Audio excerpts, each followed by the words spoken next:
Hello, welcome to Analyze This, Mr. Bond. I'm your host, Ryan, and this is my channel where I look at the adventures of fictional super spy James Bond 007 and dig for what lies just beneath the surface. This is part 4 of our series on the Pierce Brosnan James Bond films.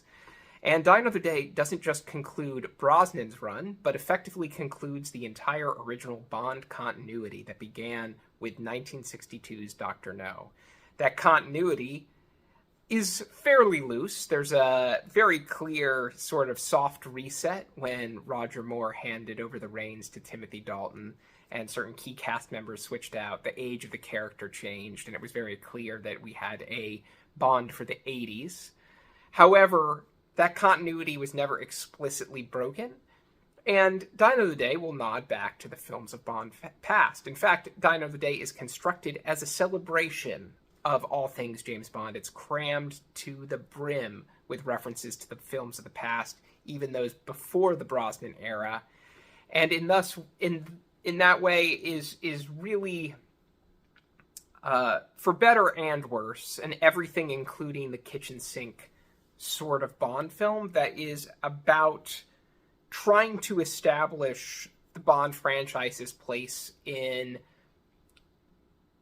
a new world, a new market of blockbusters, a new blockbuster style. And that's something that was very explicitly intended.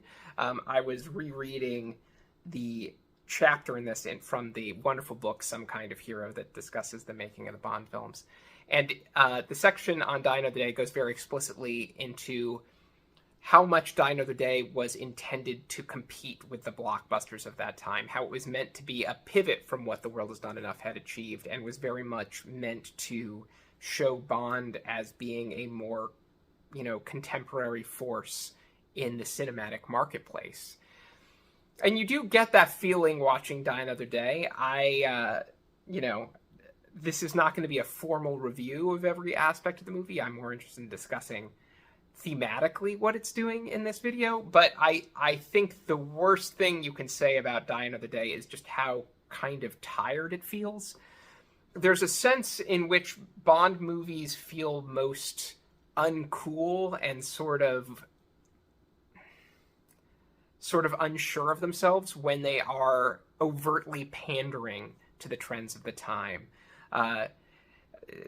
An earlier example than Die Another Day would be things like A View to a Kill, with like the snow surfing business and, Dayglow paint. There's a bit of charm about Bond movies encapsulating so much of their era, but there is also a sense that it can feel a bit like it accentuates that Bond is truly a product of a prior time. And in this movie that is retrospective, it tends to make Die Another Day's flourishes here, like things like the ramping in the editing and things like that, tend to make Bond just feel a little bit more out of step than it would be if they had just stuck to a more traditional sense of how a Bond film should proceed. And that is perhaps my capsule review of Die Another Day. I think in many ways Die Another Day is a film that just feels like, despite all the effort that went into it, it just makes it feel like the series was out of ideas at that point in time. And it's good that the series had a significant reboot with Casino Royale. I think it makes sense that very organically happened after Die Another Day. But to Die Another Day's credit, there are some very interesting ideas and colorful conceits floating around in this movie. And we'll talk about some of those as we explore the film. So we've talked about how Brosnan's Bond, one of the through lines in these movies, is that Brosnan's Bond is the Bond with a strong sense of geopolitical and personal history. That's very clear in Die Another Day. Personal history-wise, it picks up on the trend of Brosnan's Bond having a lot of personal relationships. He's a veteran Bond. He has contacts across the world. We see him go to Hong Kong and find contacts there. We see him go to Cuba and find clear contacts there that he can draw upon. This is very different from the way Craig's Bond responds to these situations where he's thrown off his game. You don't see Craig reaching out to this network of people. He's very much a loner. He's isolated. He isolates himself. Brosnan's Bond goes rogue and essentially is pulling friends left and right into his orbit, and that's very like quintessentially Brosnan Bond. This is a Bond who has transcended the transition from the 1980s to the 1990s, as we saw in GoldenEye, and now he is moving into yet another decade and another era, the era of the War on Terror. This is the first post 9/11 Bond movie, and it wasn't fully conceived of that as such, but it was pulling from a lot of the geopolitical stuff that was in the ether at that time, with the presidency of George W. Bush, North Korea being this threat, one of the members of the so-called axis of evil terminology that was thrown around at that time. Is very much a nod towards trying to be politically prescient, maybe, at the time. And also there is this sense in which North Korea very organically continues this thread in the Brosnan movies that we have seen the sort of aftermath of the Cold War, but there's still a lot of remnants of that geopolitical order in play. North Korea is one of those pieces, but you also see Bond visiting Cuba, and Cuba being one of the remaining enclaves of the prior communist order, so to speak. It's kind of all wrapped into the DNA of this movie, along with the thread that is briefly discussed and dropped fairly quickly of weapons smuggling, again playing a strong role at the start of this movie in the pre-title sequence, as it did in the pre-title sequence of Die Another Day, and plays into the plot of GoldenEye with Zukovsky, and again when Zukovsky appears in The World Is Not Enough.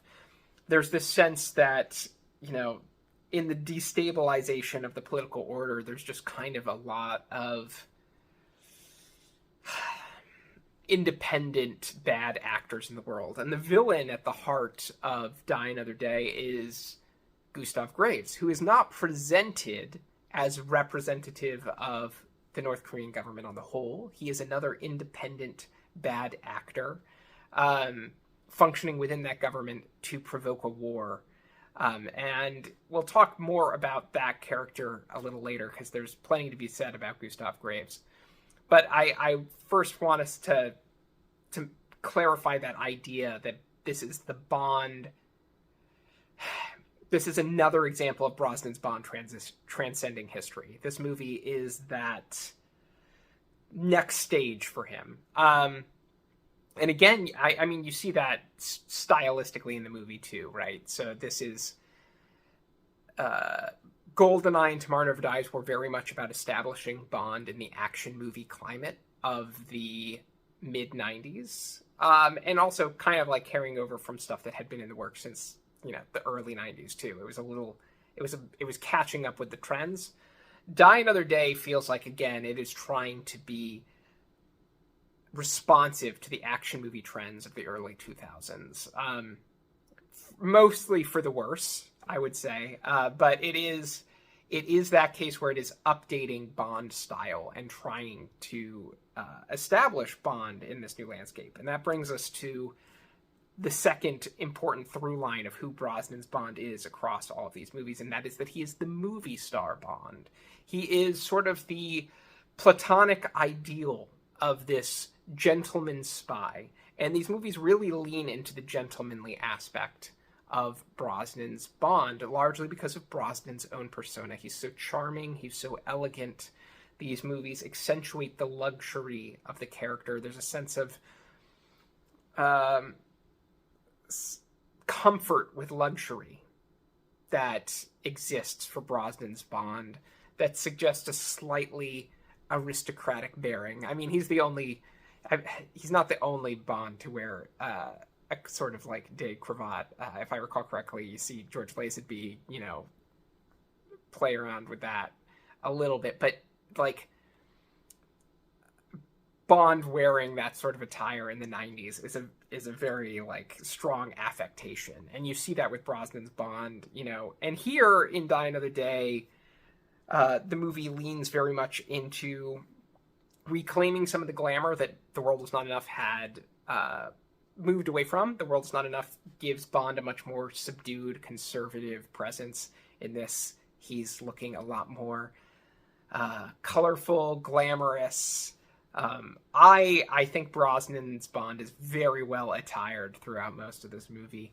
And he looks the business. I think there is a sense in which this movie shifts away from the sort of gentlemanly elegance that we have seen portrayed in the prior three movies, but leans into more of the sort of like cartoonish quippiness that is an aspect of the cinematic Bond character. It's very aggressive the way humor plays out in Die Another Day, to be kind about Bond is at his most quippy here than in any of the Brosnan movies. He's throwing out zingers left and right. They're often pretty outrageous. But Brosnan still gets a few lines in where you get to really see his talent for playing with dialogue. In a lot of this movie, I think you can kind of perceive Brosnan's discomfort with the lines of this movie, which he's talked about in interviews. It's no secret he didn't really like the direction Die Another Day went in, and you can kind of feel Brosnan struggling to get his arms around some of the dialogue in this movie. But there's one really fantastic moment, and that is after Bond has been spending all those months in the North Korean prison and is speaking to General Moon. His line, his line where the general says, I don't condone what they do here, talking about Bond being tortured for months on end. Bond just responds, "Tell it to the concierge." And the way Brosnan delivers that is so quintessentially Brosnan. Nobody could deliver it with as much charm and simultaneous vulnerability. And it's a really great moment. It's probably my favorite moment in the entire movie because it speaks to the way Brosnan's Bond, as much as he's a Bond who feels deeply, is also fundamentally indestructible. And that gets back to this sort of like iconic movie star Bond. This movie is very much about how Bond is very, very indestructible, right? This is the first time in the series where Bond is really put through something as harrowing as being tortured on end for months. And he just comes out of it, and we're not entirely clear on the timeline, but in the movie it seems like within 24 hours of jumping off the boat where MI6 is holding him and being in Hong Kong, he's back to being classic, iconic, glamorous James Bond, fully confident, fully prepared to pursue revenge. And this is a revenge story for Brosnan's Bond. And so that brings us to the third through line of the Brosnan era, that this is the most emotionally accessible, emotionally vulnerable Bond. This is a Bond who is very at home with his emotions, is very comfortable with his emotions, and doesn't hide those from the rest of the world. He is not as internalized as his predecessors or his successor, Daniel Craig. He feels and responds to, and I'm trying to think of the best way to put this, but he is emotionally reactive to his situation in a way that you're always able to see how he's processing that moment, how he's feeling in that moment. That is very unique to Brosnan's Bond. This is a less vulnerable performance for Brosnan, and I think that's just the nature of the story here. After The World Is Not Enough goes almost overboard in that direction with lots of melodrama, lots of intense emotional drama. Die Another Day gives us a very dark start where Bond is kind of broken down, but it is very much trying to be more of a glamorous escapist epic in the vein of things like, The Spy Who Loved Me and Moonraker. It is very much a sort of outrageous, colorful Bond adventure.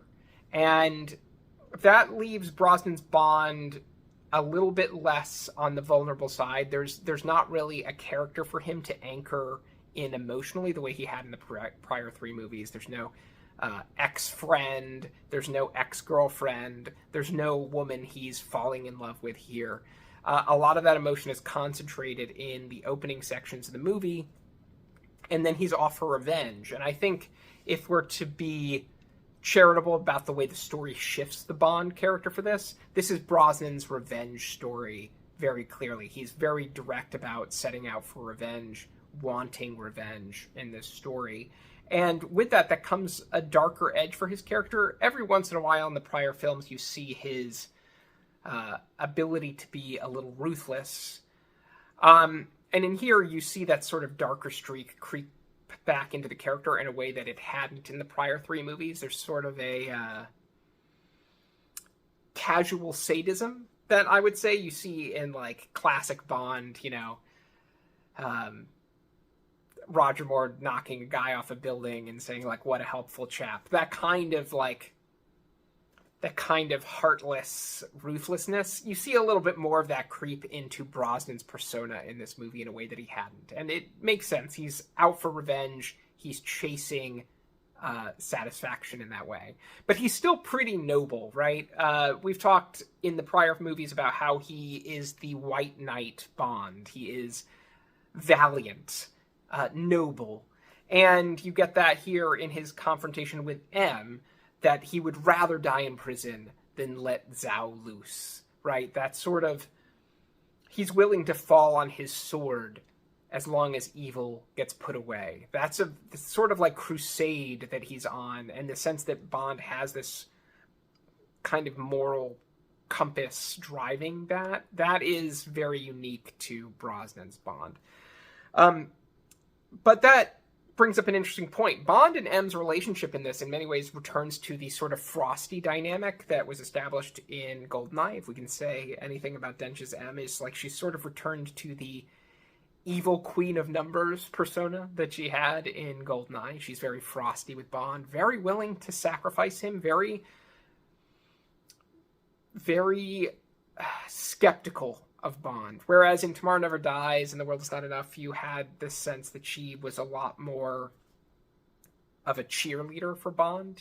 She says in The World Is Not Enough that he's the best we have. And there's that wonderful, fun exchange with the opening of Tomorrow Never Dies. It's like, what is he doing? His job, like that sort of sense that Bond and M were really on the same team. That's no longer the case in Die Another Day. This sort of rupture that happens at the start of the movie, M isn't quite sure about Bond, and Bond just kind of is willing to call it what it is and go off and solve problems on his own. It's kind of a very sort of License to Kill style, hey, you're not going to give me what I'm looking for, I'm going to just go off and do it on my own.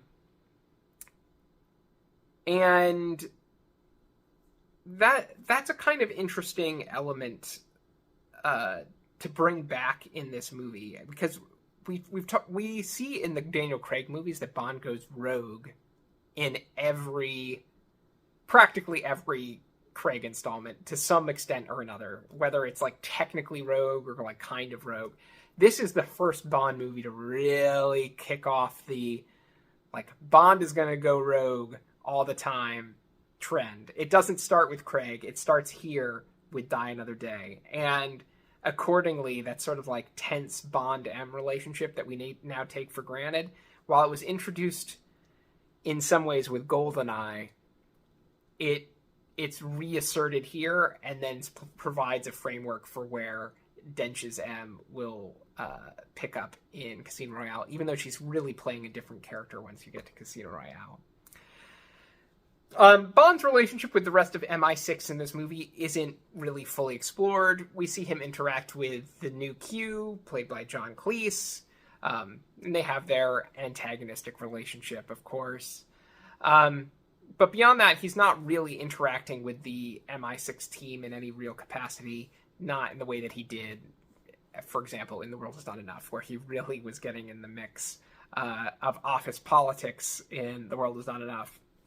But we do get the encapsulation of the Bond and Moneypenny relationship that has developed over the past few Brosnan movies in this movie, which this is the movie where, in a nod to history, Moneypenny and Bond finally, briefly, only virtually get together. I think that moment is an interesting moment for the series because it kind of was trying to resolve a tension that had existed for those characters since 1962 and Dr. No. But it doesn't reflect very well on Moneypenny and kind of emphasizes this idea that was present since GoldenEye, that Samantha Bond's Moneypenny has a really kind of creepy fixation with Bond.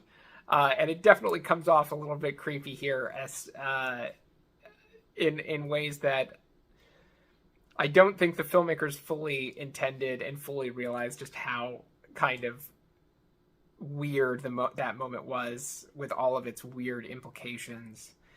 But the virtual reality idea and generally the sci-fi bent of this movie brings up an interesting idea, which is that Brosnan's Bond is very comfortable with technology in general across all these movies. There's not this sense that he is ever at a loss for what to do with when he's presented with new technology. He's given the cell phone car control for the BMW in Tomorrow Never Dies. He can go ahead and he's like practically a prodigy at using it. Just one, drawing his finger around the pad, he's getting the car to do donuts out there on the tarmac. And the same sense is here too. He's like taking naturally to virtual reality. He knows exactly how to use the invisible car he's been given. There's the sense that Pierce Brosnan's Bond is just at home no matter where he is at a point in time. If he's presented with a new technology, he's right there. He's figured it out. He's gifted at it. He knows how to go with the flow. And that's part of why he's able to transcend history in the way that he does. So let's take a moment here and then talk about Bond and Jinx. Jinx is the fulfillment, well, not fulfillment, but the next step forward from like the Wei Lin character, which is Bond's equal number in another intelligence agency.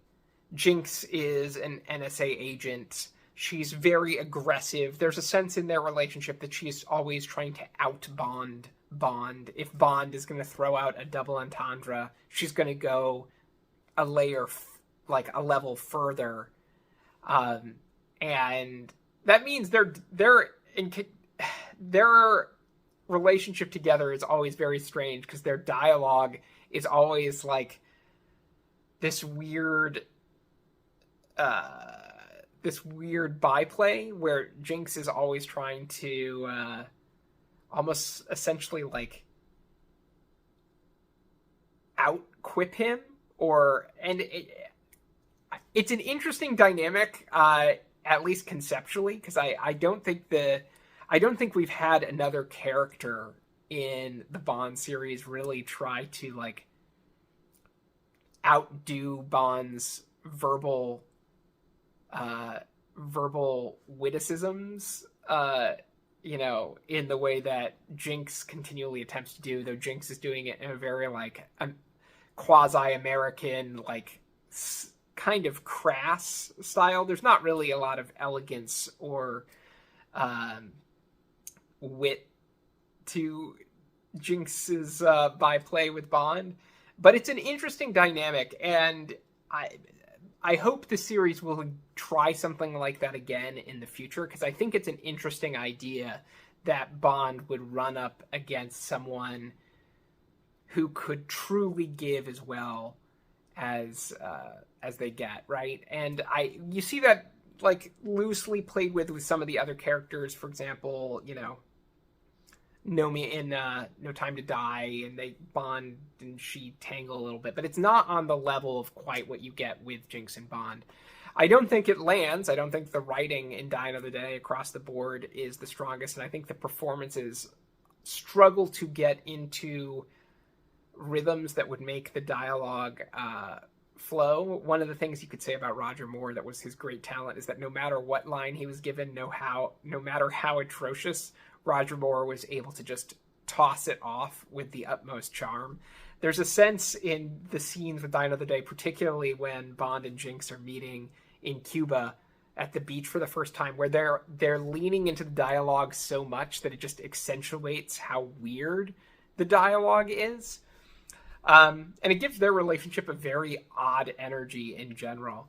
But weirdly enough, as much as I think it's kind of a strange relationship, I think Halle Berry and Brosnan have an interesting kind of chemistry together, and I would be curious to see them reunite at some point, because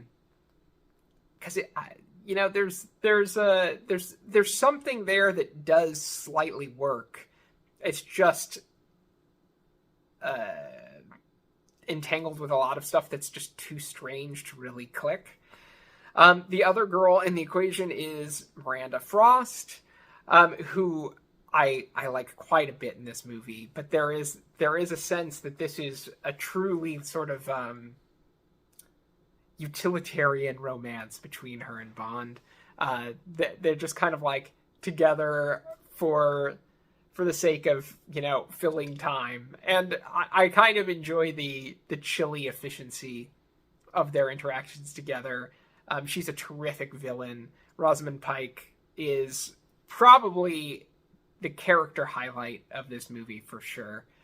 But I also think, she's matched pretty well by Toby Stephens as Gustav Graves, who is being as hammy a villain as he can within the constraints of the broader film. Gustav Graves is a character who I don't think quite fulfills the potential, but the character is returning to this model that GoldenEye establishes, that the villain is really a mirror of Bond, and we get that very explicitly said when Gustav Graves says he modeled his appearance on Bond. I think that is a very interesting and provocative idea. I think there are a lot of cultural implications about that Die Another Day is not smart enough to wrestle with. For example, I think the implications of an Asian villain becoming a white man to gain societal power is a pretty politically loaded idea. If it was done in a movie today, the filmmakers would be more aware of the thorny political implications of that. In this movie, it's just kind of thrown out there, and unfortunately, that means a lot of the interesting stuff about that idea is just kind of thrown out there too. It's just really a plot mechanic to have a twist that, the villain you thought who was dead at the beginning is actually still alive. Again, kind of replaying the GoldenEye dynamic a little bit, rather than saying anything meaningful about the Bond character or the nature of the villain in question. But I want to say that Toby Stephens is a pretty good, smug enemy. And again, I wish the movie was a little bit more like the best of his interactions with Brosnan in this movie. The scene where they first meet at the Snow Palace and they're kind of bouncing zingers back and forth about, Graves not being able to sleep, so he has to live his dreams, and wanting to live on the edge and all that sort of classic Bondian guff turned up to 11. I actually think that dynamic works really well, and it makes me wish there was almost a version in Die Another Day of like that scene in Octopussy where Bond is having dinner with Kamal Khan, and it's a very like sit down conversational sequence. I think there would have been a very interesting dynamic between Brosnan's Bond and this Gustav Graves character if they'd explored it. But all in all, I enjoy that sort of... I think Gustav Graves actually holds up reasonably well in the canon of Bond villains, despite being weighed down by some fairly cartoonish aspects, such as the rather unforgivable cyber suit during the climax. Overall, this movie is a strange one for Brosnan's tenure to end on, because it feels stylistically so different from what preceded it. The first three movies feel fairly well unified. In some ways, you could almost say, like, GoldenEye, To the World Is Not Enough really do feel like they're part of a coherent expression of this version of the character. Whereas Die Another Day is very much picking up on those themes, but it really feels like it belongs to a different version of the series altogether. Stylistically, tonally, and even in terms of Brosnan's performance, he's very clearly having to shift to accommodate what's around him, and you don't get the sense that this is quite the same character we've seen in the preceding three movies, as much as the thematic consistency is there. So, in many ways, in my mind, Die Another Day is an outlier for the series on the whole. It is... The best case you can make for the Bond movie is that it is, like, for Die Another Day, is that it is in some ways like a 12-year-old's fantasy of what a Bond movie should look like. A 12-year-old living, I should clarify, in 2002, their idea of what a Bond film is. Like, everything's turned up to 11, as I've said before. Everything is hyper accentuated. The characters are very broadly drawn, and the spectacle is massively cartoonish.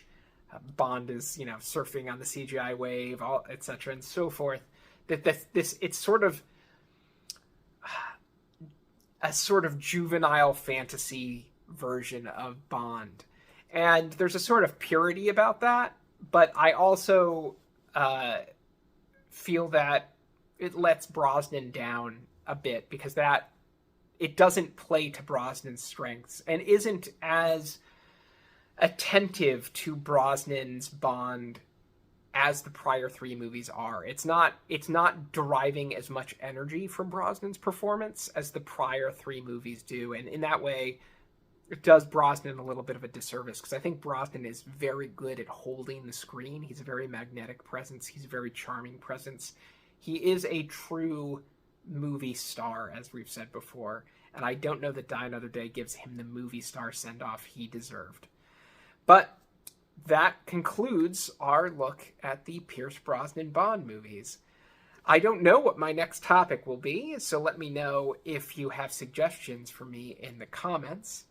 Otherwise, I've hoped you've enjoyed this series. Thank you for sticking with it, and I'll catch you in the next one.